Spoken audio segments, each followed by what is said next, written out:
오늘은 2026년 8월 13일 목요일입니다. 위치단인 장로교회 보이스 만나로 하루를 시작하는 여러분 모두를 주님의 이름으로 축복합니다. 오늘은 민수기 12장을 읽어주시고요. 이 메시지를 들으시면서 하루의 영적 양식을 풍성히 받고 승리하시기를 소원합니다. 찰스 스윈돌 목사님의 책 은혜의 각성이라는 책을 보면은 인간이 누군가를 비판하지 말아야 될 7가지의 이유가 나옵니다. 한번 들어보시죠. 우리는 모두 사실을 다 알지 못한다. 타인의 동기를 다 알 수 없다. 완전히 객관적으로 생각할 수 없다. 상황을 완전히 알 수 없다.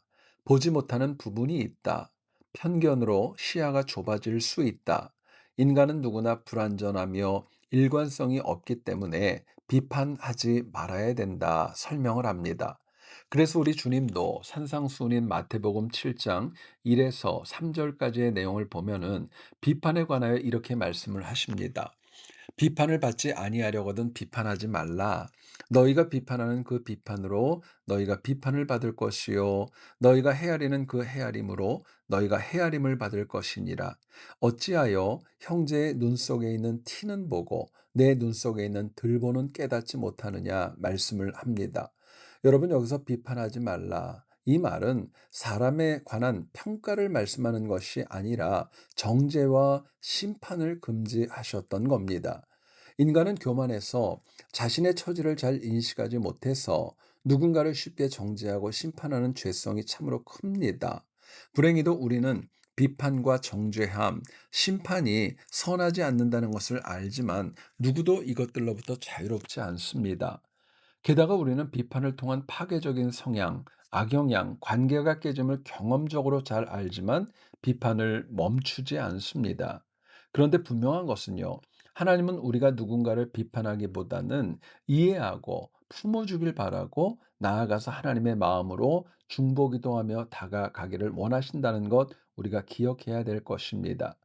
민수기 12장은 모세가 구스 여인을 취했고 이를 보았던 아론과 미리암이 모세를 비판하여 책망을 받았다는 내용을 우리에게 말씀해 줍니다. 성경은 왜 모세가 구스 여인을 취했는가 그 이유와 원인에 관해서는 말씀하지 않습니다. 실제로 모세가 구스 여인을 취한 사건에 관해서 주석학자들의 의견이 정반대로 나뉘어서 평가하고 있습니다. 부정적인 측면을 먼저 말씀을 드리면 이방 여인을 취하지 말라는 율법을 어겼기 때문에 리더인 모세에게 십보라 아내가 있었기 때문에 다른 여인을 취함이 본이 되지 못했다라는 의견이 있습니다. 긍정적으로는 구스 여인은 하나님께서 금하신 가나안 7족속 출신이 아니었기 때문에 문제가 없다고 봅니다. 또한 출애굽 공동체가 이미 다민족 공동체였기 때문에 다른 민족을 포용하기 위해서였을 것이다 평가하기도 합니다. 그러나 모세가 구스 여인을 취한 사건은 가장 가까운 형제 자매였던 아론과 미리암마저도 부정적이었다는 것을 우리에게 말씀합니다. 그런데 여기서 우리는 아론과 미리암이 왜 모세가 구스 여인을 취한 것을 거부했는가 그 이유에 주목해야 합니다. 민수기 12장 2절입니다. 그들이 이르되 여호와께서 모세와만 말씀하셨느냐?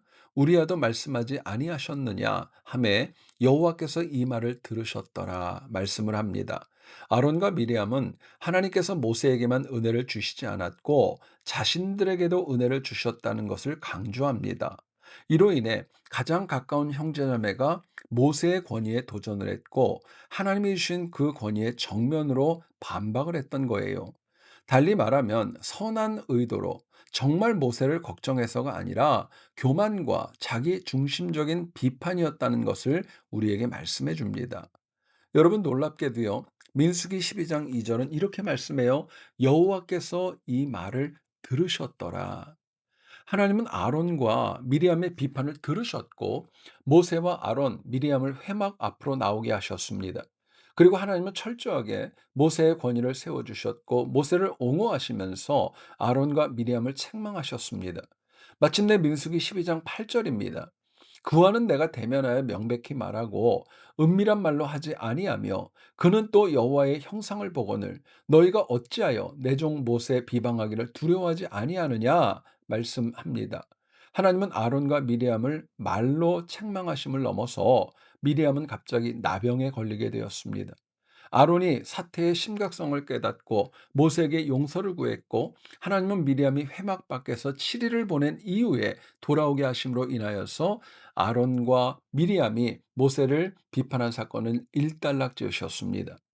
여러분, 여기서 중요한 것은요, 모세가 무슨 일을 저질렀는가 이것보다 아론과 미리암이 모세를 탐탁지 않게 생각하여서 이를 어떻게 무슨 마음으로 대했는가, 하나님은 이것을 보셨고 모세를 옹호해 주셨던 겁니다. 만약에 모세가 구수 여인을 취한 이후에 아론과 미리암이 진심으로 모세를 걱정하며 충고했다면 어땠을까요? 만일 미리암과 아론의 마음에 불편함이 있었을 때 비판하기보다 먼저 중보기도하며 하나님께 나갔다면 어땠을까요? 만일 그렇게 비판하기 전에 모세에게 사정을 먼저 물었다면, 중보기도했다면 하나님께서 아론과 미리암을 책망하지 않으셨을 것이고 미리암이 나병에 걸리지도 않았을 겁니다. 여러분, 우리는 누군가의 잘못과 허물은 쉽게 발견하지만 누군가를 옹호하고 배려하고 중보기도하는 것 너무도 느립니다. 그러나 바꾸어 생각해 보면, 누군가 나를 향해 비판하는 것과 나를 믿어주고 옹호해 준다면, 나의 부족함을 보고 중보기도하며 나를 이해해 준다면, 여러분은 어떤 사람이 더욱더 편하세요? 우리는 죄인이지만 하나님께서 나를 위해 사랑과 은혜를 주시고 중보 기도해 주셔서 오늘 이 시간 이 땅을 살아가고 있습니다. 그렇기 때문에 우리도 문제점이 보인다면, 그릇된 것이라고 여겨진다면 함부로 비판하기보다는 전후 사정을 살피며 먼저 이해하려는 태도를 가져야 할 것입니다. 여러분, 오늘도 주변 사람을 향해서 비판보다 이해와 포용성, 중보기도로 다가가서 그 관계가 더욱더 은혜로 깊어지는 승리가 있기를 간절히 축복합니다.